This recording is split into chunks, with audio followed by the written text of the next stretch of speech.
Hello बच्चा लोग, कैसे हैं आप। जय Hind and welcome to my class.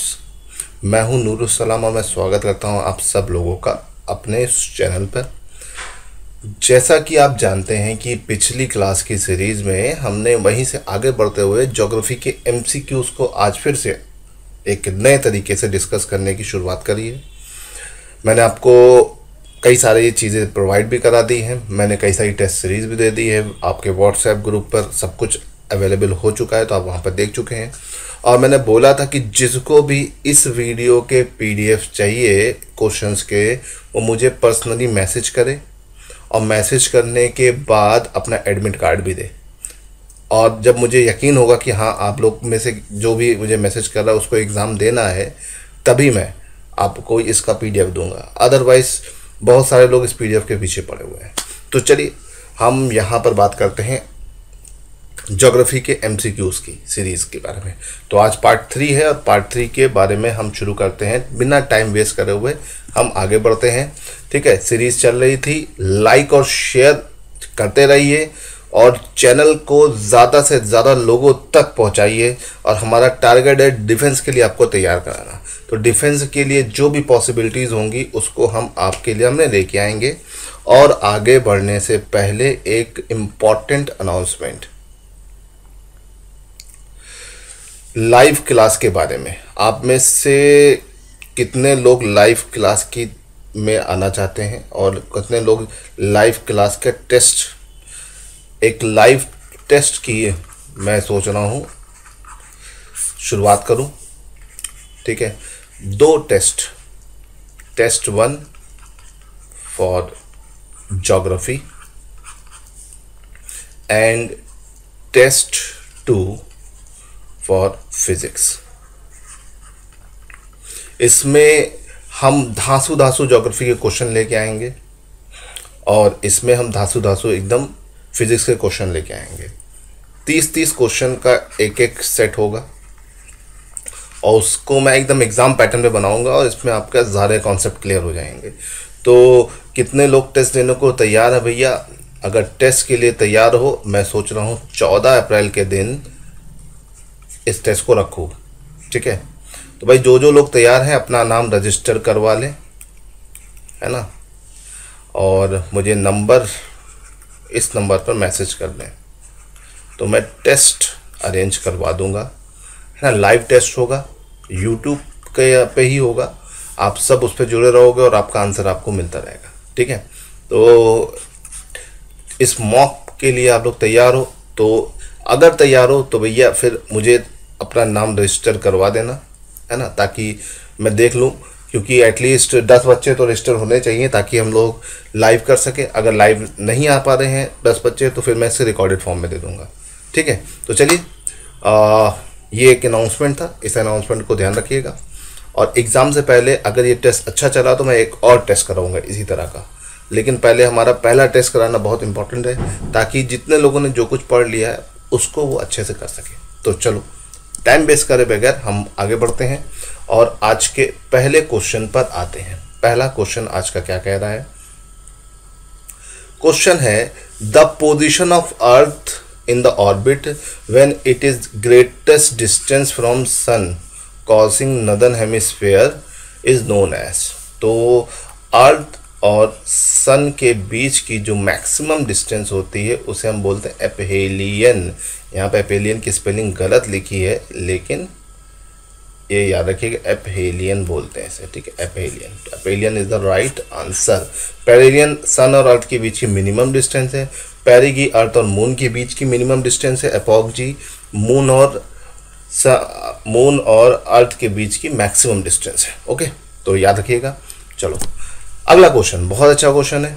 ठीक, सॉल्व करो, वीडियो को पॉज करो और पॉज करने के बाद अपना आंसर दो। ठीक है, और आंसर कमेंट सेक्शन में ज़रूर दीजिएगा, सॉल्व करिएगा।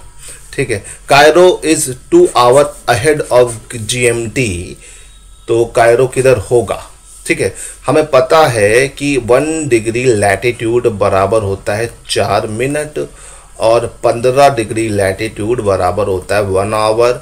तो भैया 30 डिग्री लैटिट्यूड बराबर क्या होगा 2 आवर्स। सिंपल सा फंडा है। अब एक चीज़ समझ लो, ठीक है, मैं एक चीज़ आपको समझाना चाहता हूँ बहुत अच्छे से, इसको दिमाग में बिठा लो, पेपर में इससे क्वेश्चन बन सकता है।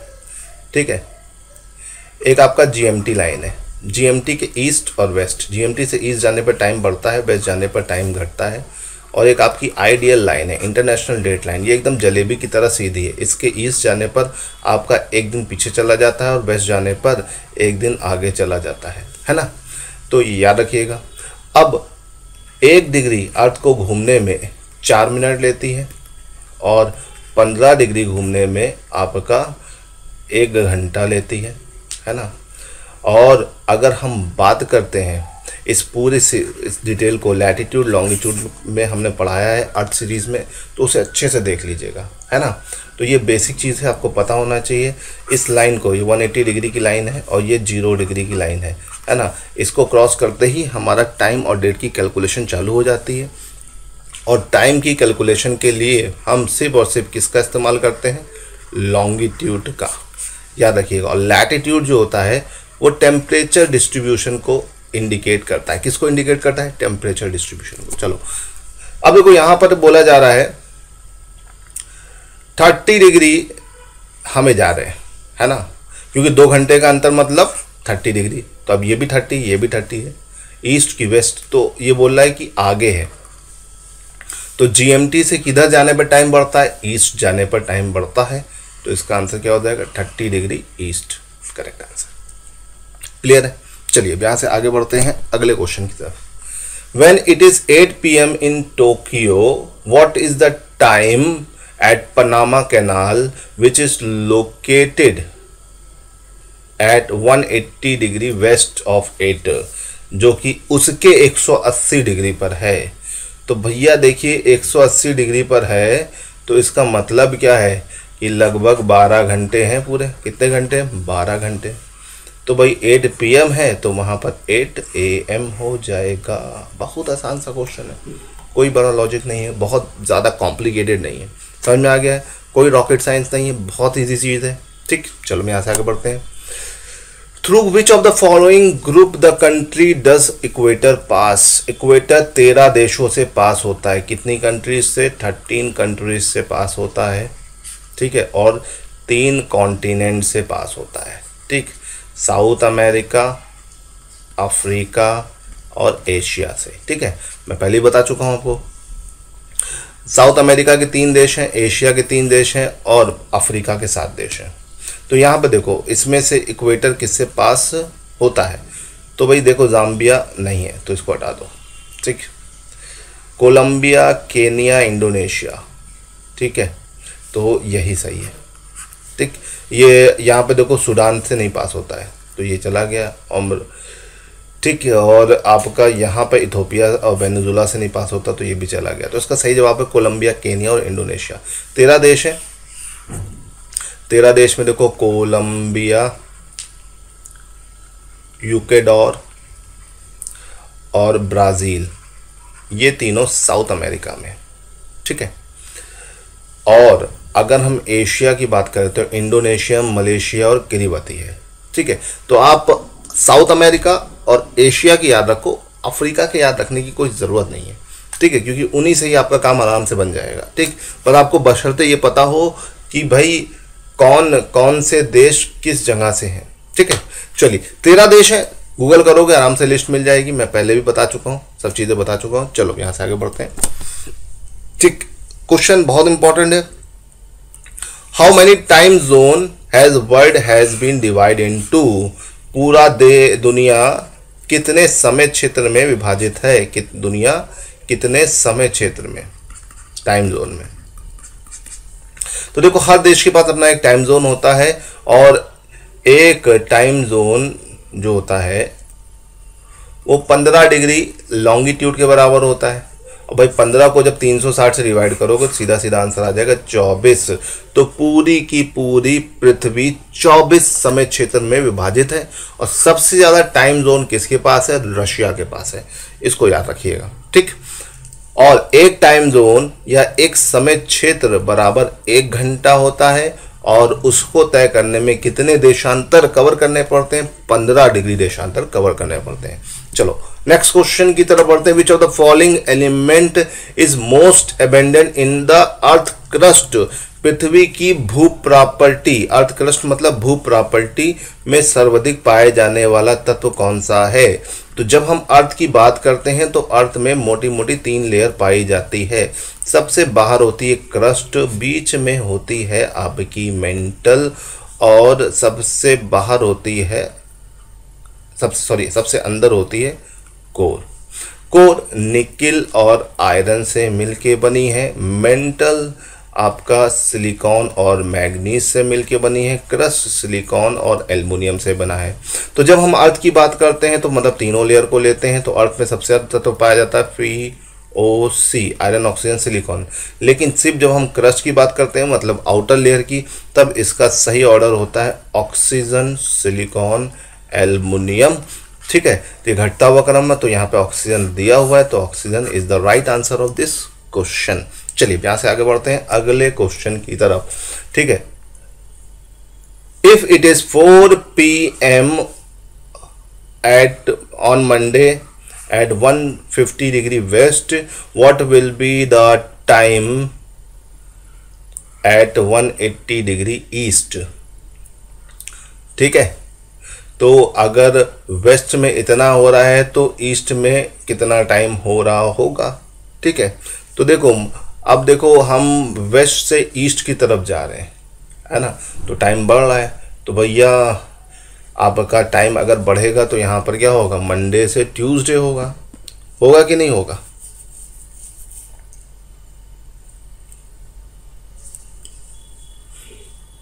ठीक, अब 150 प्लस 150 है, तो टोटल देखा जाए 150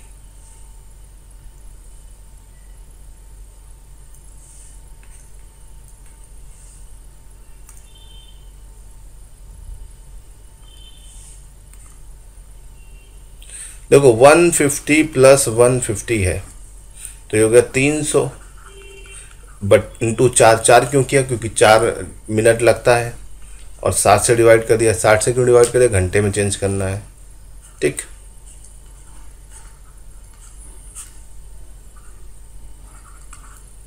बीस घंटा। ठीक, तो अगर देखा जाए तो 20 घंटे अगर इसमें जोड़ेंगे, ठीक, तो 4 से 4 12 घंटे, तो 4 AM हो गया। ठीक, और फिर इस 4 AM में 8 और जोड़ेंगे तो 12 हो गया, 12 नून ट्यूसडे।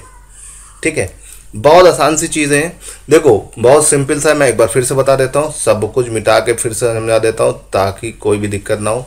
देखो यहाँ पे बोल रहा है 150 है, वेस्ट से ईस्ट जाना है, टाइम बढ़ेगा मतलब ट्यूसडे होना चाहिए, तो इस संडे वाला अपने आप ही बाहर चला गया। ठीक है, पीछे नहीं जाएंगे, आगे बढ़ेंगे। अब 150 पढ़ रहे हैं, तो टोटल जब भी आपको इस तरह के क्वेश्चन मिलते हैं तो आपको क्या करना चाहिए? पहला स्टेप क्या होता है? आप देखोगे कि दोनों लॉन्गिट्यूड के बीच का डायरेक्शन क्या है, वेस्ट ईस्ट है कि दोनों में सेम है। अगर दोनों में डायरेक्शन सेम होगी, सपोज करिए दोनों में वेस्ट डायरेक्शन होती या ईस्ट डायरेक्शन होती, तो हमेशा तब आप डिफरेंस लेते। क्या लेते? डिफरेंस। लेकिन अगर डायरेक्शन अपोजिट है, मतलब एक वेस्ट है और दूसरा ईस्ट है, तो आप क्या करोगे? आप सम करोगे किसका? जो भी तुम्हें लॉन्गिट्यूड दिया है, तो 150 प्लस 150 पहला स्टेप हो गया। अब जो वैल्यू आपको मिलेगी उसको आप 4/60 से मल्टीप्लाई करके घंटे में आंसर निकालोगे, और अगर सिर्फ 4 से मल्टीप्लाई करोगे तो मिनट में आंसर आएगा। अब ऐसा क्यों है भाई? मैंने इसको वीडियो में अच्छे से समझाया हुआ है, उसको वहाँ पे ज़रूर देख लेना, डिटेल में सब चीज़ें बताई गई हैं। ठीक है, तो अब 300 को जब मल्टीप्लाई करेंगे तो 6 5 है ना 300, और 5 4 20, तो 20 घंटे का अंतर आ रहा है। अब अगर यहाँ पर 4 बज रहा है तो 12 घंटे के बाद 4 सुबह के 4 बजेंगे। अब 8 घंटा बचा, तो जब 4 में 8 जोड़ोगे तो फिर 12 बज जाएगा दोपहर का, तो ये इसका सही जवाब हो जाएगा। ठीक है, समझ गए। चलो अब यहाँ से आगे बढ़ते हैं। इसी तरह का एक और question, when it is 12 noon at Delhi, people and another place on earth take 6 o'clock morning tea, the longitude of that place is. ठीक है, तो अब देखो पहली चीज तो ये देखो कि हमारे पास दोपहर है, वहां सुबह है, तो मतलब हम आगे हैं वो पीछे है, तो इसमें वेस्ट वाला ही सही जवाब होगा। क्या होगा आपका? वेस्ट वाला ही सही जवाब होगा। ठीक, तो अब देखो वेस्ट वाला होगा तो वेस्ट वाला यही है, सीधे सीधे आंसर हो गया। ठीक, अब इसका सोल्यूशन निकालना चाहोगे तो सोल्यूशन भी निकाल सकते हो। ठीक है, सोल्यूशन निकालना है तो भाई देखो सीधी सीधी बात है, 6 घंटे का अंतर है। ठीक, और 1 घंटा बराबर 15 डिग्री। ठीक, तो 15 डिग्री इंटू 6 कर दो। ठीक, 15 छंग 90 है ना। अब देखो जब हम इसमें से ये वाले का अंतर लेंगे तो ये अपने आप ही नंबर आ जाएगा। ठीक है, लेकिन क्या डायरेक्शन वेस्ट हो जाएगी क्योंकि जीएमटी हम क्रॉस कर लेंगे। क्यों? क्योंकि देखो जीएमटी से इधर 77.10 मिनट है, लेकिन ये 90 तो कहीं इधर होगा ना यहाँ पर, तो ये पूरा आ जाएगा आपका 12 डिग्री 50 मिनट वेस्ट। तो भाई देखो सीधा सीधा जुगाड़ लगा करोगे तो सीधा आपको पता चल गया कि भाई टाइम कम हो रहा है तो वेस्ट जाएंगे, तो वेस्ट वाला यही है, ये आंसर हो गया। ये लॉजिकल है ना। और बाकी कैलकुलेट करना है तो कैलकुलेट मैंने करना बता दिया। ठीक है, जब आप 77 डिग्री एंड 10 मिनट और 90 डिग्री का डिफरेंस लोगे तो 12 डिग्री 50 मिनट अपने आप ही आएगा। वेस्ट क्यों आ रहा है मैं ऑलरेडी बता चुका हूँ। चलिए क्वेश्चन हमारे पास आता है अगला क्वेश्चन है, when the clock strike 12 noon at GMT, it strike 5 PM at place X on same day, what is the meridian of longitude at place X, है ना। तो लॉन्गिट्यूड पूछा जा रहा है। ठीक है, और बोला रहा है कि GMT पे 12 बजे हैं। ठीक है, और एक प्लेस X है वहाँ पर 5:30 बज रहे हैं, तो वहाँ पर ये आगे टाइम है ना, ये नून है, ये PM है। तो भाई देखो आपका ईस्ट होगा, ईस्ट वाला एक ये है और एक ये है, तो ये दोनों तो रिजेक्ट हो गए। ठीक है, पहली चीज़ आपको देखना है कि क्या हो रहा है, टाइम बढ़ रहा है कि घट रहा है। बढ़ेगा तो भैया हमेशा ईस्ट जाएंगे और घटेगा तो वेस्ट जाएंगे, सीधा सा कॉन्सेप्ट है। ठीक, अब इसमें आपको ये देखना है कि अब आपका कितना बढ़ेगा या कितना घटेगा। बता रहा है अगर दोपहर के 12 बज रहे हैं तो यहाँ पर 5:30 बज रहा है, तो देखो रात के 12 बजते हैं तो सुबह के 5:30 बजे इंडिया में बजते हैं, और इंडिया का क्या होता है 82.5 डिग्री होता है, तो 82.5 ये वाला ईस्ट वाला एकदम करेक्ट आंसर है। ठीक है, निकालना चाहो तो निकाल भी सकते हो, डिफरेंस लोगे 5.5 घंटे का आएगा, है ना, और 1 घंटा बराबर जो होता है 15 डिग्री बराबर 1 घंटा आता है, तो आप 5.5 घंटे को आप 15 से डिवाइड करोगे तो यही आ जाएगा। ठीक, चलो सिंपल सा है। अगला question, the location of place A is 60 degree longitude and 30 degree S south latitude, while the location of B is 60 degree east longitude and 45 degree latitude, what time at B will be। देखो इस तरह के question में क्या आ रहा है, देखो यहाँ पर एक कोऑर्डिनेट ये दिया है, एक ये दिया है, एक ये दिया है और एक ये दिया है। अब बच्चा कंफ्यूज कि भैया ये 4 कोऑर्डिनेट का मैं क्या करूँगा, तो आपको कॉन्सेप्ट पे ध्यान देना है। कॉन्सेप्ट मैंने आपको ऑलरेडी बता रखा था। क्या कॉन्सेप्ट बता रखा था कि टाइम की कैलकुलेशन हम सिर्फ लॉन्गिट्यूड से करते हैं, तो लॉन्गिट्यूड वाले को ले लेंगे, लैटिट्यूड वाले को छोड़ देंगे, है ना। और जब हम देखेंगे तो हमें ये दिख रहा है कि ये भी 60 डिग्री ईस्ट पर है और ये भी 60 डिग्री ईस्ट पर है, तो भैया कोई भी टाइम में परिवर्तन नहीं है, दोनों पर सेम समय हो रहा है, क्योंकि अगर सेम लॉन्गिट्यूड है तो सेम टाइम है, और लॉन्गिट्यूड में अंतर है तो फिर आपका उसी हिसाब से टाइम आप कैलकुलेट करोगे। सारा खेल कॉन्सेप्ट का है। तो आई थिंक कॉन्सेप्ट क्लियर है भैया। क्वेश्चन पसंद आया तो लाइक और शेयर तुरंत करो और अपना कमेंट जरूर देते रहो। चलो आगे बढ़ते हैं, अगला क्वेश्चन। ठीक है, अगला क्वेश्चन है आपका एक स्टेटमेंट वाला। ठीक है, ये क्वेश्चन आपके पेपर में कई बार आ चुका है है ना, और अलग अलग आया, इसको एक कंबाइंड फॉर्म में बनाया। विच of the following is true of the world time zone. Time zone के बारे में इनमें से क्या सही है, ठीक है। World is divided into 30 time zone, भैया ये गलत है, 24 टाइम जोन है, ये तो गलत हो गया। चलो ये गलत हो गया, देखो अब यहाँ से ये चला गया, ये चला गया, अब ये और ये बचा, मतलब 2 तो सही है। All time zone of world are describe in term of number of hour difference between the standard meridian और टाइम जोन ग्रीनविच, एकदम सही है। और नहीं सही मान रहे हो तो देखो यहाँ पे ये दोनों बचा है, तो 2 तो हर हालत में सही है। अब देखो 3 तो गलत है ये, क्यों? क्योंकि यहाँ पर 3 यहाँ पर भी नहीं है इन दोनों में, तो 3 ऑलरेडी गलत है। और पढ़ो, all country have more than 1 time zone, तो ऐसा नहीं है, कुछ कंट्री के पास एक ही होता है, मिनिमम एक होता है, कुछ देशों के पास ज़्यादा हो सकता है, लेकिन हर देश के पास नहीं है। अपना भारत ही देख लो, भारत के पास एक ही टाइम जोन है आज के टाइम में। आज़ादी से पहले 2 टाइम जोन थे, एक अपना 82.5 डिग्री ईस्ट और एक चाय बागान समय क्षेत्र था। अंग्रेज़ों के जाने के बाद हमने उसको हटा दिया।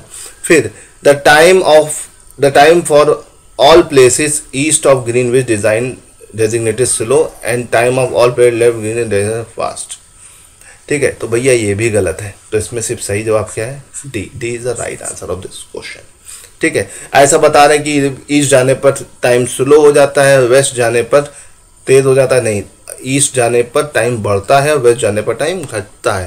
तो देखो इस तरह के क्वेश्चन अगर आते हैं तो बहुत आसान होते हैं, बस आपके कॉन्सेप्ट क्लियर हो। कॉन्सेप्ट के लिए मैंने कॉन्सेप्ट वीडियो ऑलरेडी बना रखा है, इस वीडियो के डिस्क्रिप्शन में सारे वीडियोस के लिंक पड़े हुए हैं, उन सारे वीडियोस को ज़रूर देख लेना, क्योंकि भैया वो सब वीडियो एक से बढ़कर एक हैं, कॉन्सेप्ट वाले, एग्ज़ाम ओरिएंटेड मैंने सब पढ़ा रखा है। मैं ज़्यादा नहीं पढ़ाता हूँ, मैंने सब कुछ आपको चैनल पर दे रखा है। अगर ढंग से मेरा चैनल पढ़ लोगे तो गाइड के पेपर में नंबर अच्छे से स्कोर कर लोगे। ठीक है, चलो क्वेश्चन नेक्स्ट है हमारे पास। और एक चीज और, गाइड के अलावा मैथ का भी बहुत अच्छा कंटेंट हम लोगों ने डाल रखा है, ये याद रखिएगा। मैथ का भी आपको सब इंपॉर्टेंट चीजें मिलेंगी और आप उसे कर सकते हो। The local time at A is 4 PM, ठीक है, when green mean time is 2 PM। ठीक है, तो ये क्या इंडिकेट कर रहा है, what it will be indicate, है ना। क्वेश्चन क्या बता रहा है? क्वेश्चन बता रहा है कि भैया एक पॉइंट GMT पर 2 बज रहे हैं और एक पॉइंट A है जहां पर 4 बज रहे हैं, तो क्या सही है? ठीक है, तो भैया ये जो A पॉइंट है वो GMT के ईस्ट में, बिल्कुल ईस्ट में जाने में समय बढ़ता है, तो ये एकदम करेक्ट है। और A 30 डिग्री लॉन्गिट्यूड पर है ईस्ट में, तो भाई देखो 2 घंटे का अंतर है, 1 घंटा बराबर 15 डिग्री, तो 2 घंटा बराबर 30 डिग्री, ये भी सही है। तो दोनों पॉइंट एकदम करेक्ट है। ठीक है, मेरी बात जिसको समझ में नहीं आ रही है भाई, वो हमारा अर्थ का लैटिट्यूड लॉन्गिट्यूड वाला वीडियो ज़रूर देख लेना, जिससे एक एक क्रिस्टल क्लियर कॉन्सेप्ट हो जाएगा। शुरू के वीडियोज़ में ही मैंने सब समझा रखा है बच्चों। तो मेरा मानना है कि अगर तुमको नंबर स्कोर करना है तो ज़्यादा नहीं पढ़ना है, समझदारी से पढ़ना है। बहुत से बच्चे सब कुछ पढ़ने में लगे रहते हैं, सब कुछ पढ़ना नहीं है। ठीक है, अगर आपको स्कोर करना है 40 क्वेश्चन, ठीक है, मैं आराम से आपको 40 से 45 क्वेश्चन का कंटेंट आपको मिल जाएगा और आराम से गाइड के 100 क्वेश्चन में से 40 से 45 कर ले जाओगे, ये याद रखना। चलो यहाँ से आगे बढ़ते हैं। क्वेश्चन है, विच of the following is the correct sequence of the given continent in decreasing order of their percentage of land on earth, है ना। तो यहाँ पर पूछा जा रहा है कि एरिया के हिसाब से घटते हुए क्रम में कॉन्टिनेंट को लगाओ। तो भाई सबसे बड़ा कॉन्टिनेंट तो एशिया है, लेकिन एशिया ऑप्शन में है नहीं। एशिया के बाद दूसरे नंबर पे आता है अफ्रीका, तीसरे नंबर पे नॉर्थ अमेरिका, चौथे नंबर पर साउथ अमेरिका, 5वें नंबर पे यूरोप या अंटार्कटिका आता है, और अनफॉर्चुनेटली अंटार्कटिका ऑप्शन में नहीं है, तो इसका सही जवाब हो जाएगा B is the right answer. ठीक है, दुनिया का दूसरा सबसे छोटा कॉन्टिनेंट है यूरोप, और सबसे छोटा क्या है? ऑस्ट्रेलिया, याद रखिएगा। और हमारा एशिया सबसे बड़ा है, फिर Africa, north America, south America, फिर अंटार्कटिका, फिर यूरोप। और इसी तरह से अगर ओशियन की बात करेंगे तो सबसे बड़ा पैसिफिक, फिर अटलांटिक, फिर Indian, and last second last है सदर्न ओशियन, और लास्ट है आर्कटिक ओशियन। ठीक है, चलो अब ये तो हो गया हमारे क्वेश्चन। अब आगे बढ़ते हैं, और बहुत अच्छा शानदार क्वेश्चन है। इस क्वेश्चन के लिए लाइक और शेयर तुरंत कर दो भाई, और ज़्यादा से ज़्यादा लोगों तक इस वीडियो को पहुंचा दो। ठीक है, यहाँ पर दिया हुआ है स्प्रिंग टाइड, नीप टाइड, एपोजियन भी बोलते हैं। इस क्वेश्चन को देखिए तो यहाँ पर, अब देखो यहाँ पर क्या है, यहाँ पर sun moon earth are right angle to each other, ये होता है आपका नीप टाइड। ठीक है, तो इस हिसाब से ए और बी में आंसर होगा, सी और डी अपने आप ही चला गया। ठीक है। Sun moon and earth are on straight line, इस कंडीशन में आता है स्प्रिंग टाइड, तो इसका हो जाएगा बी का 1, ठीक है। और फिर अपने आप ही देखा जाए तो ए वाला सही हो जाएगा, ठीक है। सी का 4 और डी का 3 हो जाएगा, इसका 4 और इसका 3, ठीक है। सिंपल सा है, ज़्यादा कॉम्प्लिकेशन नहीं है, अगर आप ध्यान रखोगे तो हो जाएगा। चलो यहाँ से आगे बढ़ते हैं। अगला क्वेश्चन बहुत अच्छा क्वेश्चन है भाई, और इम्पॉर्टेंट है एग्जाम के लिए। तुरंत इस क्वेश्चन को स्क्रीनशॉट लो और दूसरों तक पहुंचाओ, ठीक है। और मैं जानता हूं 90% बच्चे इसका गलत जवाब देंगे। The distance between two consecutive longitude at pole is, दो लॉन्गिट्यूड 91 92 डिग्री ईस्ट के बीच का डिफरेंस कितना होगा। मैं हो गया पॉज। अब मैं आपको देता हूं 30 सेकेंड और जरा इसका आंसर दो। सब लोग दो, जो इसको देख रहा है वीडियो कमेंट में दे दे, मैं देख लूंगा कमेंट, ठीक है। जल्दी से बता दो।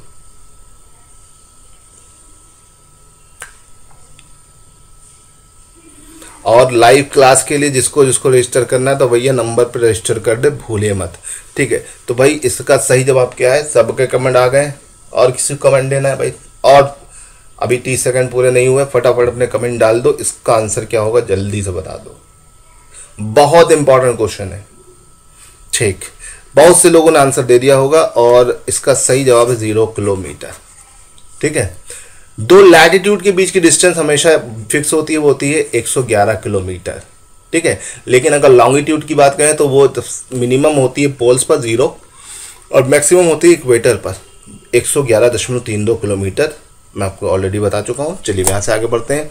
अब आता है क्वेश्चन नंबर नेक्स्ट, ठीक है। यहाँ पे 36 लिखा हुआ है, 36 नंबर का क्वेश्चन नहीं है, 136 नंबर का होगा, लेकिन गलती से 36 लिख गया, इसको काट देता है। चलिए, कंसीडर द फॉलोइंग स्टेटमेंट, ठीक है। Coriolis effect is 0 at equator, एकदम सही है। Coriolis effect is more toward the pole, ये भी एकदम सही है। Coriolis effect is related to decreasing rotational velocity with increasing latitude, ठीक है। और Coriolis effect are related to increasing rotational velocity with increasing latitude. तो भैया ये तीसरा वाला सही है, चौथा वाला गलत है। तो आपका 1 2 3 ए वाला सही जवाब है यहाँ पर, ठीक है। यहाँ पे गलती से 4 होना चाहिए, 5 हो गया। चलो अब चलो यहाँ तक क्लियर है। ये कॉर्लिस इफेक्ट क्या होता है मैं इसको बता देता हूँ, ठीक है। अर्थ के अपने एक्सिस पर रोटेशन की वजह से, ठीक है, 1 मिनट गलत कर दिया मैंने, 1 मिनट थोड़ा सा करेक्शन कर लीजिएगा, ठीक है। 1 सही है, 2 सही है और 4 सही है। इसका सही जवाब है सी, है ना। अब देखो कॉर्लिस फोर्स क्या है उसको मैं समझा दूं तो तुम्हें एकदम समझ में आ जाएगा। देखो अर्थ के अपने एक्सिस पर रोटेशन की वजह से जितने भी विंड्स हैं, है ना, अर्थ के अपने एक्सिस पर रोटेशन की वजह से, रोटेशन मतलब घूर्णन के कारण जितने भी विंड्स हैं वो सीधे सीधे ना चलकर एक पर्टिकुलर डिफ्लेक्शन के साथ चलती है। जब भी कोई विंड नदर्न हेमिस्फीयर में चलती है तो अपने राइट साइड मुड़ती है और सदर्न हेमिस्फीयर में चलती है तो लेफ्ट साइड मुड़ती है, ठीक है। और कॉर्लिस इफेक्ट जो होता है मिनिमम कहाँ होता है, इक्वेटर पर, और मैक्सिमम कहाँ होता है, पोल्स पर, ठीक है। और कॉर्लिस इफेक्ट आपका जो होता है वो ये बताता है कि रोटेशनल वेलोसिटी जो है आपकी बढ़ती है लैटिट्यूड बढ़ने के साथ, ठीक है। इसे याद रखिएगा, इंपॉर्टेंट पॉइंट है, ध्यान रखोगे तो बहुत अच्छा है। तो 1 2 और 4 इसका सही जवाब है। चलिए यहाँ से आगे बढ़ते हैं और अगले क्वेश्चन की तरफ चलते हैं। ये क्वेश्चन बहुत बार पेपर में आ चुका है। How many kilometre are represent by 1 degree latitude. तो भैया ये कितना होता है ये बताने की मुझे ज़रूरत नहीं है, अभी थोड़ी देर पहले मैंने आपको इसको एक्सप्लेन करा था, 111 किलोमीटर, ठीक है। बात क्लियर है। चलिए अब आगे बढ़ते हैं नेक्स्ट क्वेश्चन की तरफ, ठीक। यहाँ पर ये SBI लिखा है, ये हटा देते हैं। चलो, which of the following is the best definition of tide. Tide की इसमें से सबसे बढ़िया डेफिनेशन क्या है, ठीक है। व्हाट इज टाइड, ठीक है। तो मैं आपको ऑलरेडी बता चुका हूं, tide is basically the rise and fall of water due to gravitational pull of moon and sun on earth. तो इसका सीधा सा आंसर हो जाएगा सी। एग्जैक्ट डेफिनेशन यहां पर लिखी हुई है, इसीलिए मैंने इस क्वेश्चन को आपके सामने पेश किया है। ये क्वेश्चन बहुत इंपॉर्टेंट है, टाइड की डेफिनेशन, और टाइड से आपके पेपर में एक क्वेश्चन 100% आता है। ठीक है, टाइड, लैटिट्यूड, लॉन्गिट्यूड, ठीक है, आपका अर्थ 3 से 4 क्वेश्चन कवर कराएगा, सिर्फ अर्थ अकेला, अर्थ का इंट्रोडक्टरी लेक्चर ही सब आपको 3 से 4 क्वेश्चन कराएगा। ठीक है, ये फिजिकल ज्योग्राफी का पार्ट है। बहुत सारे लोग इसको वर्ल्ड ज्योग्राफी बोलकर आपके दिमाग में भूसा भरते हैं, तो भैया वो गलत बातों पर मत जाइए। आपका ज्योग्राफी सिर्फ 2 हिस्सों में डिवाइड है, physical and human geography. Okay, चलो यहाँ से आगे बढ़ते हैं और अगले क्वेश्चन की तरफ चलते हैं। अगला क्वेश्चन है कि भैया इसमें से कौन सी चीज़ सही है इक्विनॉक्स के बारे में, इक्विनॉक्स की बारे में इनमें से कौन सी चीज़ें सही है। इक्विनॉक्स को हिंदी में बोलते हैं विषुब, और ये वो डेट होती है या वो समय होता है जब सन की रेज इक्वेटर पे परपेंडिकुलर पड़ती है। कहाँ परपेंडिकुलर पड़ती? इक्वेटर पर। और जब भी सन की रेज इक्वेटर पे परपेंडिकुलर पड़ती है, इसका मतलब क्या है? इसका मतलब है कि पूरे अर्थ पर दिन और रात बराबर होगा, day and night were equal, है ना। और ये कब होता है? ये होता है 21 मार्च और 23 सितंबर, ये एकदम सही है। ठीक है, दे डेसिपिड equal day and equal night, है ना, ये भी सही है। All place on earth have equal temperature, ये बिल्कुल गलत है, ऐसा मैंने कभी नहीं पढ़ा और मैंने आपको कभी बताया भी नहीं होगा। तो भैया ये तो बिल्कुल गलत है। तो सही जवाब क्या है? A1 is the right answer of this question. बहुत अच्छा क्वेश्चन था। मैंने सारे क्वेश्चन कॉन्सेप्ट क्लियर करने के लिए बताया है। कॉन्सेप्ट क्लियर सीरीज में आप इसको क्लियर करते जाइए और मेरा हमेशा कोशिश रही है कि आपको कॉन्सेप्ट क्लियर करा दिया जाए। चलिए अब अगले क्वेश्चन की तरफ चलते हैं।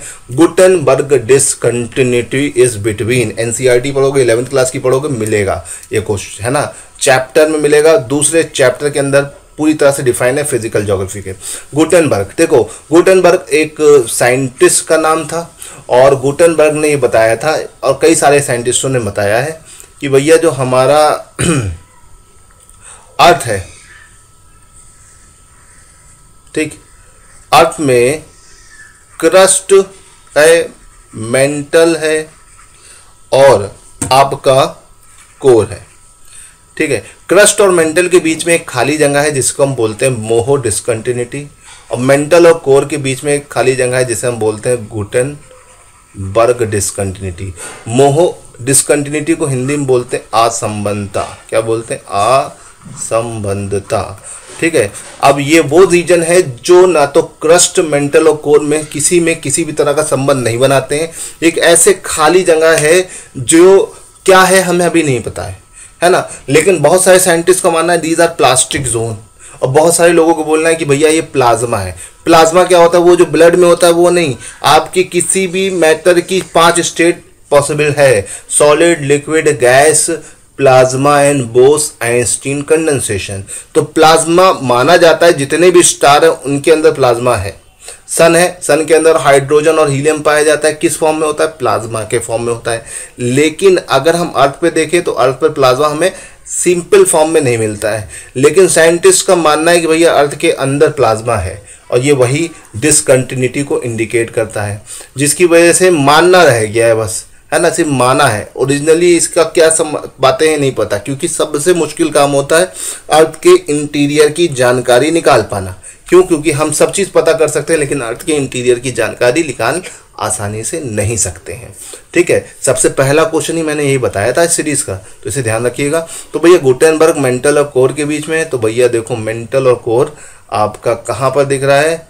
तो outer core and lower mental, this is the right answer.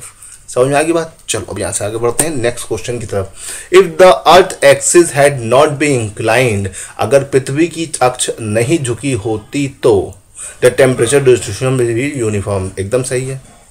Day and night would not occur, ये गलत है। डे और नाइट जो होते हैं वो अर्थ के रोटेशन की वजह से होते हैं। ठीक है, season would not have occurred, है ना, season would not be occurred. तो भैया देखो यहाँ पर अगर हम बात करते हैं तो ये एकदम सही है, जो आपको सीजन्स मिलते हैं different different temperature zone. Poles not have continuous day, ये भी सही है। तो यहाँ पर 2 को छोड़कर बाकी सब सही है, तो इसका सही जवाब है ए वाला। ठीक, चलो यहाँ से आगे बढ़ते हैं। The tropic of cancer does not passes through, कर्क रेखा, टॉपिक ऑफ कैंसर को हिंदी में बोलते हैं कर्क रेखा। कर्क रेखा 17 देशों से होकर जाती है। कितने देशों से होकर? 17। और एशिया के 8 देशों से होकर जाती है। और कर्क रेखा इसमें से किस में से नहीं पास होती, ये पूछ रहा है। सिंपल सा क्वेश्चन है। तो भाई ओमान, यमन, इजिप्ट, मैक्सिको, इसमें से कहाँ से नहीं पास होती है? ठीक है, मैं आपको 30 सेकंड दे रहा हूँ, जरा बताओ कि इसमें से कहाँ से नहीं पास होती है। आराम से सोचिए और मुझे बताइए जल्दी से। ठीक है, समय आपके पास है 30 सेकंड। बताओ भाई बताओ। चलिए, सबने बता दिया, सबका जवाब आ चुका है। चलो अब आगे बढ़ते हैं। और इसका सही जवाब है यमन। यमन से नहीं पास होती है। इजिप्ट, मैक्सिको, ओमान सबसे पास होती है। एशिया के 8 देशों से होकर जाती है, ये याद रखिएगा। ओमान उसी में आता है। ओमान, यूएई है ना आपका ये, और सऊदी। ठीक, ओमान, यूएई और सऊदी अरेबिया। फिर इंडिया और CBMT, China, Bangladesh, Myanmar, Taiwan. 4, 4, 8। Asia के 8 देश हैं, इसे याद रखिए। पाकिस्तान से भी नहीं होकर जाती लाइन, ये भी याद रखिएगा, है ना, क्योंकि ये भी पूछा जाता है। चलो यहां से आता है, why are winter are more severe in southern hemisphere than northern hemisphere. ठीक है, क्वेश्चन है कि winter are more severe in southern hemisphere than northern hemisphere. ठीक है, जो ठंडक होती है दक्षिणी गोलार्ध में ज़्यादा होती है उत्तरी गोलार्ध की तुलना में। तो इसमें पहला option, earth tilted toward the sun in northern hemisphere. Northern hemisphere receive more sunlight because of more iceberg activities in southern hemisphere. Southern hemisphere is less inhabitant. तो भाई इसका सही जवाब क्या होगा कि भैया विंटर ज़्यादा सीवियर क्यों है? क्योंकि उसकी वजह है कि सदर्न हेमिस्फीयर में आइसबर्ग ज़्यादा है नॉर्दर्न हेमिस्फीयर की तुलना में। और जब आइसबर्ग जब गलते हैं तो क्या होता है, उनको एटमॉस्फेयर से लेटेंट हीट लेनी होती है और वहाँ पे ठंडक ज़्यादा पड़ती है। ठीक है, तो इसका सही जवाब क्या है? Iceberg is more in southern hemisphere. ठीक है, चलिए अब यहाँ से आगे बढ़ते हैं नेक्स्ट क्वेश्चन की तरफ। The tide at its maximum height is known as. जब टाइड अपनी मैक्सिमम हाइट पे होता है तो इसको हम बोलते हैं स्प्रिंग टाइड, और जब मिनिमम हाइट पर होता है तो हम इसे बोलते हैं neap tide. Now moving to the next question, international date line passes through. इसमें से किस जगह पर इंटरनेशनल डेट लाइन पास होती है? तो जब हम इंटरनेशनल डेट लाइन की बात करते हैं बच्चों लोग, तो याद रखिएगा इंटरनेशनल डेट लाइन जो होती है, देखिए ये रफली अगर देखा जाए तो नॉर्थ अमेरिका और ये आपका एशिया है, और इसके बीच में ये इंटरनेशनल डेट लाइन है। तो इंटरनेशनल डेट लाइन दो कॉन्टिनेंट के बीच, नॉर्थ अमेरिका और एशिया के बीच में है। और यहाँ पर एक स्ट्रेट पाई जाती है जिसको हम बोलते हैं बेरिंग स्ट्रेट। कौन सी स्ट्रेट बोलते हैं? बेरिंग स्ट्रेट बोलते हैं। बेरिंग स्ट्रेट की बात करें तो एशिया में रशिया और नॉर्थ अमेरिका में अलास्का के बीच में ये स्ट्रेट पाई जाती है ना। ये स्ट्रेट क्या होता है? A narrow water which separate two land masses and connect two water masses. तो यहाँ पर ऊपर से आर्कटिक ओशियन और नीचे से पैसिफिक ओशियन कनेक्ट होता है, और अलग क्या होता है? रशिया और अलास्का। इसे याद रखिएगा। इंटरनेशनल डेट लाइन पर कौन सी स्ट्रेट पाई जाती है? तो इंटरनेशनल डेट लाइन पर आपकी बेरिंग स्ट्रेट पाई जाती है। जिब्राल्टर स्ट्रेट जो है इसे की टू मेडिटेरियन सी बोलते हैं, और बेसिकली यूरोप और अफ्रीका के बीच में पाई जाती है, यूरोप और अफ्रीका के बीच में। ठीक है, फ्लोरिडा स्टेट कहाँ है ये मुझे कमेंट में बताइएगा, और मलक्का स्टेट कहाँ है ये भी मुझे बताइएगा, और ये किसको किसको अलग करती है ये बताइएगा। चलिए, तो ये तो हो गया इस क्वेश्चन का आंसर। अब आते हैं नेक्स्ट क्वेश्चन की तरफ। ठीक, क्वेश्चन है, if there are 4 places on same meridian 5 kilometre apart and local time at one place is 12 noon, what will be the time at the 3 other places? तो तीनों अलग अलग जगहों पर क्या क्या टाइम होगा? तो मेरिडियन का मतलब है सेम मेरिडियन, मतलब सेम लॉन्गिट्यूड, और सेम लॉन्गिट्यूड जब होगा तो सब जगह पर सेम टाइम होगा 12 noon। ठीक है, तो कभी भी लॉन्गिट्यूड बदलता है तब टाइम बदलता है, इसे याद रखिएगा। लॉन्गिट्यूड अगर नहीं बदलेगा तो टाइम नहीं बदलेगा। सिंपल सा है, एनडीए में आया वो क्वेश्चन है। कॉन्सेप्ट क्लियर है तो यस करो, लाइक शेयर करते रहो और ओके बोलते रहो। भाई मजा आया तो भाई वीडियो को लाइक और शेयर करते जाइए और ज़्यादा से ज़्यादा लोगों तक पहुंचाते जाओ। और मेरे पुराने सारे वीडियोस को देख रहे हो, देखो मैंने मतलब भर की सारी चीज़ें आपके चैनल पे बहुत दिन पहले ही अपलोड कर रखा है। 2020 का हो या 21 का, कोई फर्क नहीं पड़ता भाई, कंटेंट होता है। मैं ये पहले बता चुका हूँ, है ना। बहुत सारे बच्चों का कमेंट आया कि सर ये 20 के लिए बनाए, 21 के लिए फिर से बनाए। भैया वही सेम चीज़ दोबारा मैं क्यों बनाऊँ? अगर आपने उसको पढ़ लिया है ना तो मैं आपको टेस्ट सीरीज करा सकता हूँ, इस तरह के क्वेश्चन करा सकता हूँ ना, धमाकेदार, कॉन्सेप्ट क्लियर हो जाएगा। ठीक है। वैसे अगर आप में से जो भी लोग यूपी से बिलोंग करते हैं तो भाई वो हमसे आके कनेक्ट हो जाए। मैं लखनऊ में हूँ और लखनऊ में मैं डिफेंस के बच्चों को ट्रेन करता हूँ, तैयार कराता हूँ। तो आप में से जो भी लोग लखनऊ से बिलोंग करते हैं या यूपी से बिलोंग करते हैं तो हमसे संपर्क कर सकते हैं। हमारी एक डिफेंस एकेडमी ऑफलाइन भी चलती है जिसका नाम है आर्मर डिफेंस एकेडमी, जिसके आपने जानकारी देखी भी होगी कई जगह पर। तो आप उस पर भी हमसे कनेक्ट हो सकते हो और जान सकते हो कि भाई कैसे अपने आप को ट्रेन करें। रिटर्न के साथ साथ एसएसबी तक हर चीज़ के बारे में हम एक एक जानकारी आपको देंगे और कोशिश करेंगे कि आपको आगे तक लेके जाएं। ठीक है। बहुत सालों का एक्सपीरियंस है, कई सारे बच्चे सिलेक्ट हो चुके हैं और मैं मजाक नहीं करना चाहता हूं, इसीलिए मैं इस तरह का कोई भीड़ नहीं जमा कर रहा हूं। मैं सिर्फ चाहता हूं कि भाई वही बच्चा हमसे जुड़े जिसको जुनून है सेना में जाने का, डिफेंस में जाने का और अपने आप को प्रूव करने का, है ना। फालतू के बच्चों का मुझे कोई ज़रूरत नहीं है। ठीक है। मैं पहले भी देख चुका हूं, ग्रुप पर जितने भी बच्चे जुड़े हुए हैं उनमें से 80% ने अभी तक अपने एडमिट कार्ड नहीं दिए, ना बताया मुझे। तो इसका मतलब क्या है, उनमें से आधे ज़्यादा लोगों को एग्ज़ाम में सीरियस है ही नहीं, वो सिर्फ भीड़ जमा कर रहे हैं और वो पेपर निकाल भी नहीं पाएंगे। पेपर वही निकाल पाता है जो सीरियस होता है। ठीक है। और उसके लिए सीरियस स्ट्रैटेजी बनानी है, मैं पहले बता चुका हूँ, अभी भी बता रहा हूँ। तो चलिए, इस वीडियो का पीडीएफ चाहिए तो मुझे पर्सनली मैसेज करो। मेरा नंबर मैं ऑलरेडी आपको बता चुका हूँ और ग्रुप पर भी है, एडमिन मैं ही हूँ। और आप मुझे अपना एडमिट कार्ड मैसेज करोगे तभी मैं आपको पीडीएफ दूंगा। चलिए फिलहाल हम आज के लिए इतना ही रहने देते हैं। और वीडियो कैसा लगा? बढ़िया लगा तो भैया लाइक और शेयर कर दीजिएगा, ज़्यादा से ज़्यादा लोगों तक पहुँचा दीजिएगा। हमारी कोशिश रहती है कि आपको कुछ अच्छा देने का, है ना। और 14 तारीख को अगर आप चाहते हो कि लाइव हम सब बात करें, लाइव जुड़े, तो इसके लिए आप हमसे कनेक्ट होइएगा। चलिए आज के लिए फिलहाल इतना ही रहने देते हैं। Okay, thank you so much.